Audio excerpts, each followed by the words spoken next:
네트워크 엔지니어가 알려주는 쿠버네티스 네트워크 발표를 맡게 된 가시다입니다. 부제로는 쿠버네티스의 네트워크 엔지니어가 필요한 이유입니다. 발표의 모든 내용이 지극히 개인적인 의견임을 미리 밝힙니다. 먼저 인프라 분야별 엔지니어 전망에 대해서 좀 개인적인 생각을 정리를 해봤습니다. 서버 엔지니어 경우에는 물리 서버를 관리를 합니다. 물리 서버가 대부분 이제 윈도우도 있겠지만 리눅스 서버들이 많죠. 리눅스 서버를 관리를 하고 모니터링 운영을 하다 보니 반복적인 작업을 위해서 스크립트들을 사용을 하는 경험을 하게 되겠죠.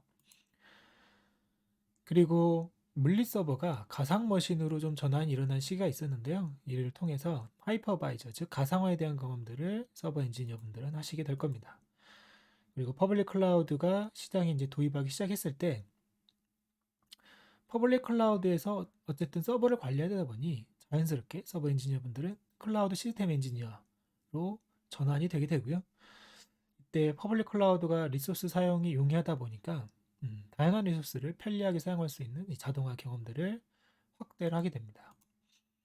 그래서 최근에는 이제 쿠버네티스 컨테이너 기반의 어플리케이션도 많아지다 보니까 이런 경험을 하게 되고요. 혹은 인프라를 코드로 배포 관리하는 IAC, 그리고 개발과 배포 파이프라인인 CI/CD를 경험하면서 점차 데브옵스 혹은 SRE로 잘 성장을 하고 있는 어떻게 보면 틀이라고 볼 수 있겠네요. 스토리지 엔지니어 경우는 어떨까요? 정말 중요한 저장소는 사실 센이라고 하는 생태계에 저장을 하겠죠. 하지만 이 경우에도 표준 서버 기반의 그리고 이더넷 IP 기반의 스토리지들의 사용이 확대되고 있고요. 사실 더 많이 사용하는 건 퍼블릭 클라우드 사업자의 스토리지 저장소 서비스입니다. 그래서 이런 서비스 경우엔 전용의 스토리지 엔지니어 본보다는 클라우드에 이해가 있는 클라우드 시스템 엔지니어 혹은 데브옵스, 백엔드 개발자가 직접 이런 이더넷 IP 기반의 저장소 혹은 퍼블릭 클라우드의 저장소를 관리를 하게 됩니다.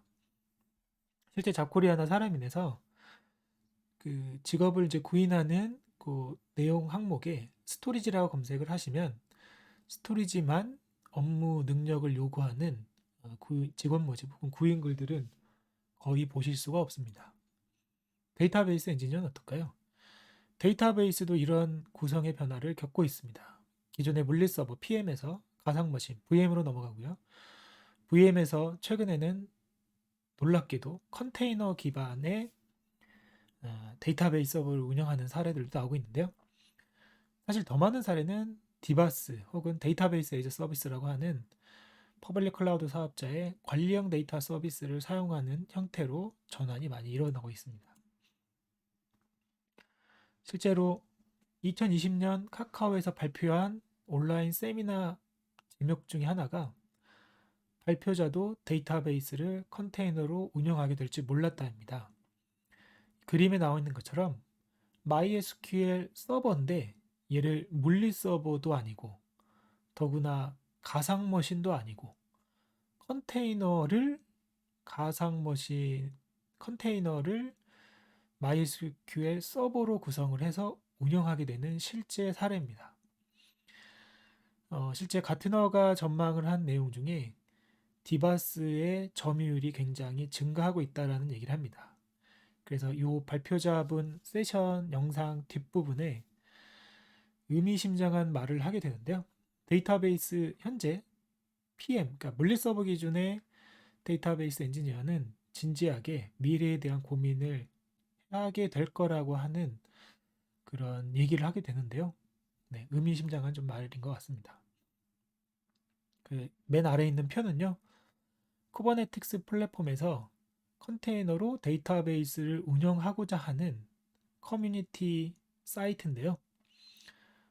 많은 사례들이 쿠버네티스에서 컨테이너로 데이터베이스를 운영하고 있는 사례들이 증가하고 있음을 좀 알 수 있습니다. 그러면 대망의 네트워크 엔지니어는 어떨까요? 요 지도가 어딘지 아시나요? 갈라파고스입니다. 그 경제학 용어에 갈라파고스화라는 말이 있습니다. 요 세계의 표준과 동떨어 있다는 말인데요. 어쩌면 요 네트워크가 다른 분야와 좀 다르게 네트워크 갈라파고스화, 뭐 줄여서 저는 넷라파고스화 되고 있지는 않은지 하는 개인적인 느낌입니다. 제가 이런 온라인 세미나 발표 때마다 구글 검색 시 추천 검색어 자동 완성 키워드를 보는데 여전히 네트워크 엔지니어라고 검색하시면 현실이라는 말이 1순위로 나옵니다. 마찬가지로 데브옵스 엔지니어로 검색을 하시면 로드맵, 연봉, 신입이라는 말이 1에서 3순위로 나옵니다. 그만큼 비교가 되고 있는 것 같아서 좀 씁쓸한데요. 실제 주변 지인 네트워크 엔지니어들하고 이야기를 해보면 클라우드 관련 업무가 없다고 투덜대기도 합니다. 마치 나만 혼자 계속 반복해서 10년째 박스 까대고 L2, L3 단순 설치를 반복하고 있다라고 보통 얘기를 합니다. 또 신입사원들은 들어오지 않고 그나마 신입사원들도 개발자 혹은 데브옵스로 넘어가거나 저쪽으로 많이 지원을 하고 있는 상황이죠. 뭔가 우프지만 오히려 장점이 되고 있는 게 신입 그 네트워크 엔지니어가 유입이 되지 않아서 지금 회사에 오래 일할 수 있는 장점도 있는 것 같습니다. 하지만 왠지 불안한 마음은 사실입니다. 이번에는 어느 틈에 우리 곁에 스며든 아마존 클라우드 대해서 얘기를 좀 해보도록 하겠습니다. 그래서 클라우드 시스템 엔지니어와 네트워크 엔지니어 업무 경험 발전 과정을 비교해서 마음에 드는 과정을 좀 설명을 드리도록 하겠습니다. 먼저 온프레미스 환경에서 주로 업무를 하고 있는 네트워크 엔지니어 분들은 처음 입사를 하시게 되면 대부분 이제 L2 혹은 L3 장비들을 설치, 설정, 운영을 하시게 될 겁니다. 퍼블릭 클라우드에 처음 업무를 시작하는 이제 클라우드 시스템 엔지니어의 경우엔 초창기이다 보니까 인프라 엔지니어 분들, 이제 구체적으로 네트워크 엔지니어들이 퍼블릭 클라우드 쪽 업무를 하는데 바로 전환이 되지 않아서 클라우드 시스템 엔지니어 분들이 직접 AWS의 뭐 EC2나 EBS 또는 RDS 또는 WAF 그리고 VPC, AWS 그 네트워킹이죠. 이런 것들을 학습하고 배포하고 그리고 문제가 있으면 이런 시행착오를 반복하면서 클라우드 인프라 경험 지식을 누적 획득을 하고 있습니다. 신입 네트워크 엔지니어 분들이 경험을 어느 정도 하고 나면 L4 그리고 BGP 또는 이제 서버 스토리지를 연동하기도 하고요. VIP나 IPT 혹은 무선랜 컨트롤러들을 학습하면서 이제 중급 과정, 경력 있는 네트워크 엔지니어로 성장하게 되고요. 클라우드 시스템 엔지니어 분들은 계속 누적된 클라우드 인프라 경험으로 자동화에 대한 그 업무 능력들을 누적하게 되고요. 고도화, 최적화, 안정성, 보안, 그리고 CI/CD 파이프라인을 경험하면서 점차 데브옵스로서 역량들을 획득을 하시게 됩니다. 네트워크 엔지니어 분들의 이제 경험이 누적되고 나면 실제로 이제 컨설팅, 설계를 하거나 그리고 인프라 보안까지도 영역까지도 업무 능력이 확대가 되고요. 그리고 이제 데브옵스로 완전히 성장한 이 시스템 엔지니어 분들이 인프라를 좀 더 확대를 하고 보안성을 강화하기 위해서 드디어 온프레미스와 퍼블릭 클라우드가 만나게 되는데요. 즉 하이브리드 연동이 시작하게 되면서부터 네트워크 엔지니어든 혹은 클라우드 시스템 엔지니어, 데브옵스든 뭔가 서로 간의 연동의 고민들이 필요하게 됩니다. 네트워크 엔지니어 입장에서 어느 날 갑자기 팀장님이 AWS VPN 연동을 하라고 갑자기 업무 지시를 합니다. 아마 제가 막내이기 때문이겠죠. 하지만 바빠서 이런 클라우드 교육도 갈 수도 없고 매일 야간 작업에 신기술을 배워본 지 오래됐는데 어떻게 하는지 모르지만 어쨌든 업무를 하기로 합니다. 이 연동 시 실제로 제가 이제 경험을 했던 경험과 그리고 픽션을 좀 추가한 업무 연동에서 나올 수 있는 대화 사례인데요. 이 빨간색으로 나와 있는 것처럼 어떤 느낌이신가요? 뭔가 잘 대화가 안 되고 있다는 느낌이 들지 않나요? 그 앞에 있던 대화를 이 장표에서 좀 구체적으로 설명을 드리도록 하겠습니다. 일단 AWS 환경 구성에 네트워크 엔지니어의 협조가 필요한 이유입니다. 그래서 AWS 관리형 사이트 VPN 연결 시에 고려 사항들을 조금 설명을 좀 해드리도록 하겠습니다. 예를 들면 이 온프레미스는 저희 이제 네트워크 엔지니어 분들이 이제 관리를 할 거고요. AWS 능력은 클라우드 시스템 엔지니어가 운영 관리를 한다라고 이해를 해주시면 될 것 같습니다. 제가 이제 초기에 이런 VPN 연동을 하기 위해서 저희는 예를 들면 이 앞단에 VPN 연결하는 앞단에 뭐 상위 방화벽 장비가 있는데 이 방화벽 장비랑 연결하기 위해서 요 상대방 즉 AWS 측에 공인 IP를 알기 위해서 공인 IP를 알려달라고 요청을 하니까 저에게 온 답변은 지금은 공인 IP를 모르고요. 실제 요 배포 작업을 할 때 그때 공인 IP가 나오니까 그때 알려주겠습니다라는 답변이었습니다. 하지만 저희 같은 경우에는 앞단에 있는 상위 방화벽에 방화벽 IP와 포튼을 오픈하려면 뭐 일주일 전에 보안팀에 이 어떤 사유로 상대방 공인 IP와 요 포트 연결해야 되는지 계획을 제출하고 보안 엔지니어의 업무 그 스케줄을 확인해서 해야 되거든요. 하지만 이 AWS에 있는 요 분의 입장은 실제 AWS 관리형 VPN을 세팅하게 되면 그때 공인 IP가 발급이 되는 거죠. 그래서 이 클라우드 시스템 엔지니어 입장에선 우리가 이 작업을 할 때 그때 공인 IP가 나오고 나면 공인 IP를 알려주겠다라는 의미입니다. 요 대화가 처음에는 의아했지만 좀 이해가 되시나요? 물론 미리 만들어 두고 공인 IP를 알려주고 일주일 후에 작업을 할 수는 있지만 반대로 클라우드 시스템 엔지니어 입장에서는 일주일 전에 이걸 완성을 해두면 비용이 나가는 거죠. 네. 어쨌든 이 대화를 어느 정도 이해를 하실 수 있습니다. 그리고 두 번째, 이 연동 작업을 시작하는데 뭔가 연동이 잘 안 됩니다. 이 IK 절차나 협상들이 내고가 좀 잘 안 돼서 원인 파악을 위해서 로그나 패킷 덤프를 요청을 드리면 모릅니다. 이런 정도 수준까지를 이쪽에 있는 클라우드 시스템 엔지니어가 네트워크만 보는 게 아니고 뭐 컴퓨팅 그다음에 뭐 다른 영역들도 봐야 되기 때문에 네트워크의 이런 고도화된 지식들 정보를 알고 있지 않아서 사실 이런 요청에 대해서 이런 응대를 받기가 용이하지는 않습니다. 또한 AWS VPN 같은 경우에는 IK 협상 과정에서 이니시에이터로 동작이 안 됩니다. 초기에는요. 그래서 설명을 드리자면 저희가 사용하는 이제 예를 들면 이 VPN 연동 장비가 있다 그러면 얘가 IK 협상 요청 이니시에이터를 하게 되면 AWS 측은 그때 응답하는 리스판더로만 동작을 하는 게 기본 값입니다. 물론 최근에는 이니시에이터 역할이 옵션으로 추가가 되긴 했지만 그래서 이 두 번째 대화도 이해가 갔습니다. 그래 세 번째 운영 중에 갑자기 VPN 터널이 끊어져서 장애가 나는 일이 있었습니다. 무슨 작업 했냐라고 물어봤습니다. 하지만 이쪽에 별다른 작업을 한 게 없다라는 답변을 받았습니다.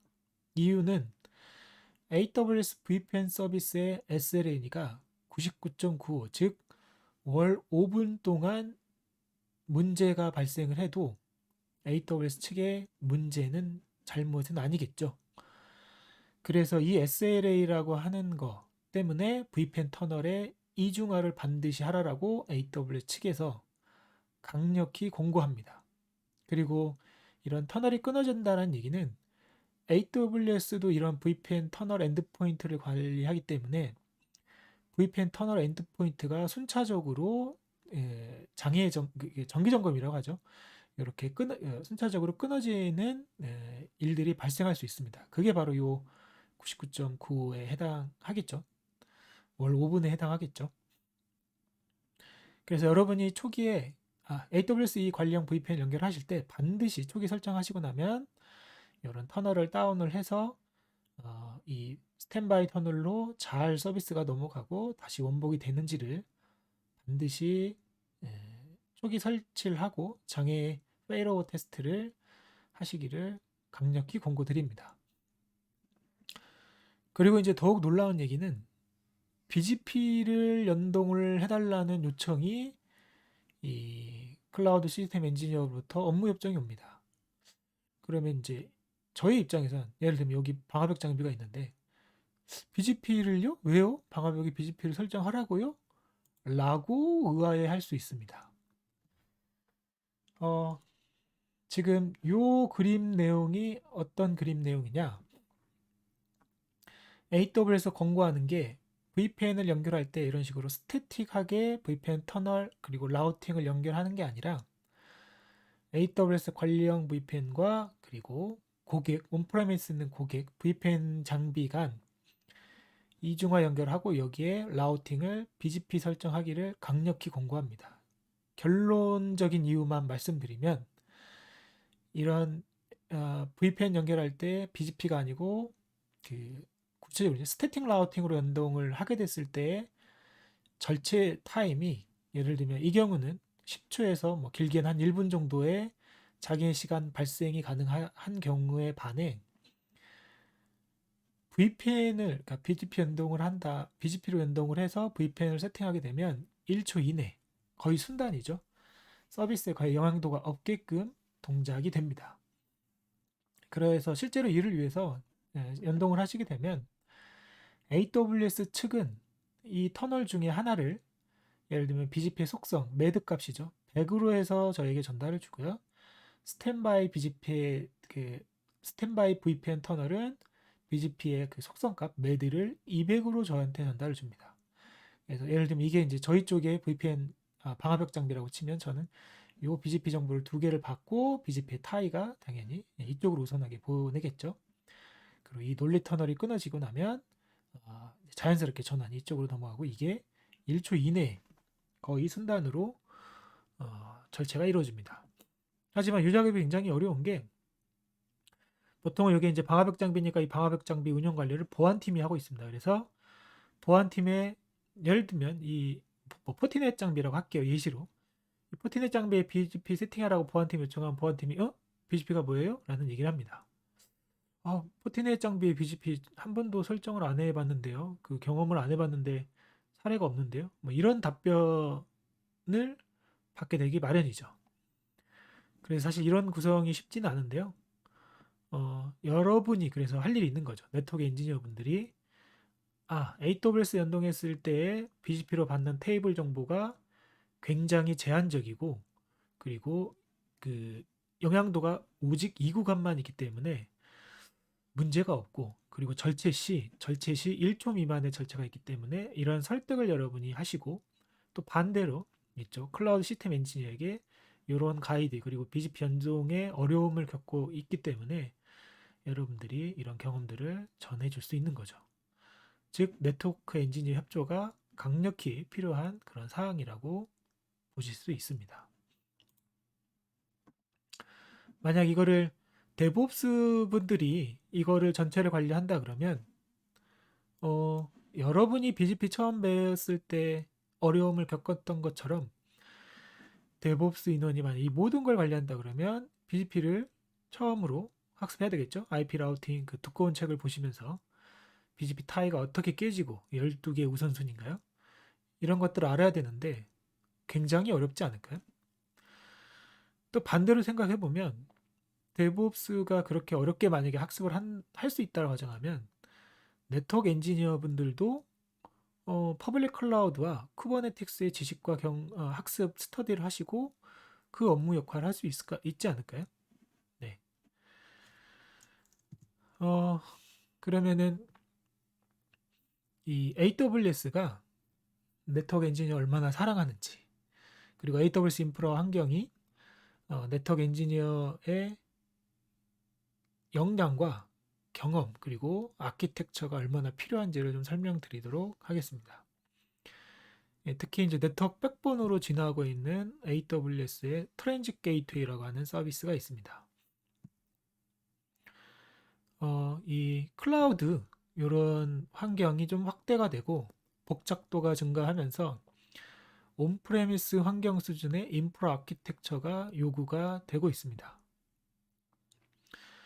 이 그림을 좀 보시면 마치 온프레미스 환경에서 여러분이 담당하는 네트워크 구성망처럼 좀 보이지 않으신가요? 이 점차 레거시 네트워크 아키텍처 수준으로 퍼블릭 클라우드의 인프라 환경이 고도화 혹은 이제 복잡해지면서 데브옵스 분들도 이런 전체 구성에 대한 아키텍처링 생각 그리고 이런 관리들이 어려워하시는 이제 사례들이 나오기 시작했습니다. 하지만 네트워크 엔지니어 분들은 원래 이런 구성 관리 아키텍처링을 하던 일이라 이런 고도화된 AWS 인프라 환경에서도 아키텍처 혹은 구성 운영 관리를 충분히 잘 하실 거라 생각을 하고 있습니다. 즉, 이런 어려움을 겪고 있는 이런 상황에서 네트워크 엔지니어들의 업무 역량 그리고 담당할 인원들이 필요하다라고 저는 생각합니다. 그래서 이 AWS를 어떻게 공부를 하는지 좀 설명을 드리면 정말 중요한 게 오히려 역으로 네트워크 기초 지식이 굉장히 필수입니다.